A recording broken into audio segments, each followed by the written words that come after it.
We've been doing this now for a couple of years.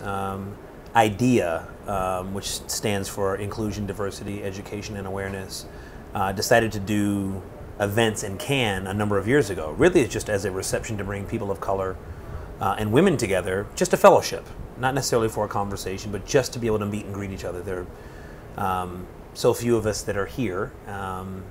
This is a different type of festival where it's really more of a senior audience and individuals that have means to be able to attend, and so we felt like adding sort of an element of fellowship to that was something that was interesting. And last year we started to do programming, and this year was just extraordinary. With the largest advertiser in the world, Procter & Gamble, really unpacking this notion of diversity as a business imperative. Not necessarily about social injustice, while that's important. The idea around diversity as a business imperative is really a way to elevate the conversation outside of just the normal sort of groups of inclusion, diversity, human resources, and really start talking about, in order to run an effective business, the audiences are global. In order to have a global audience, you need to make sure that you've got diversity of opinion and diversity of creative.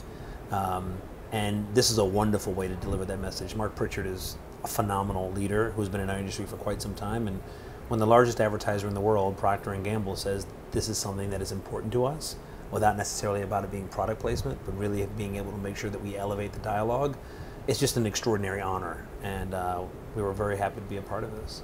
Oftentimes you'll hear that there isn't access, or there aren't people applying, or we can't find the talent, and I think it's all really around effort. And so the idea is that for many of us that have been in this industry for quite some time, while I'm still looking for mentorship, my responsibility is to lift as we climb.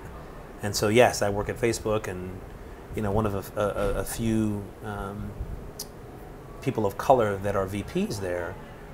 But it's also very important for us to be able to focus on people that are being interested in this industry. I think there are times, particularly in this area of STEM, where you're really talking about things that are technology enabled, that this may be something that is not as attractive for people that necessarily didn't major in this, or if I'm not a coder or what have you, but there's tons of different opportunities to work in this industry.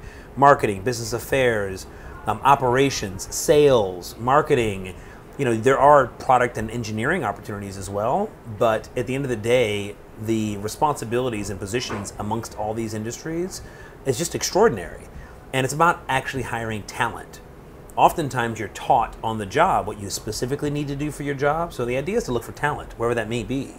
And so that's really maybe a layered answer to your question. The answer is all of the above. You've got to start with a pipeline. You've got to make sure you're cultivating the pipeline once it's available, and then you've got to make sure that you mentor and cultivate the talent once they're in the industry.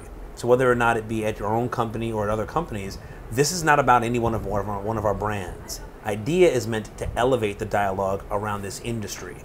And what better place to do that than at the highest levels of this industry that we're a part of, at the Cannes Lion Festival of Creativity.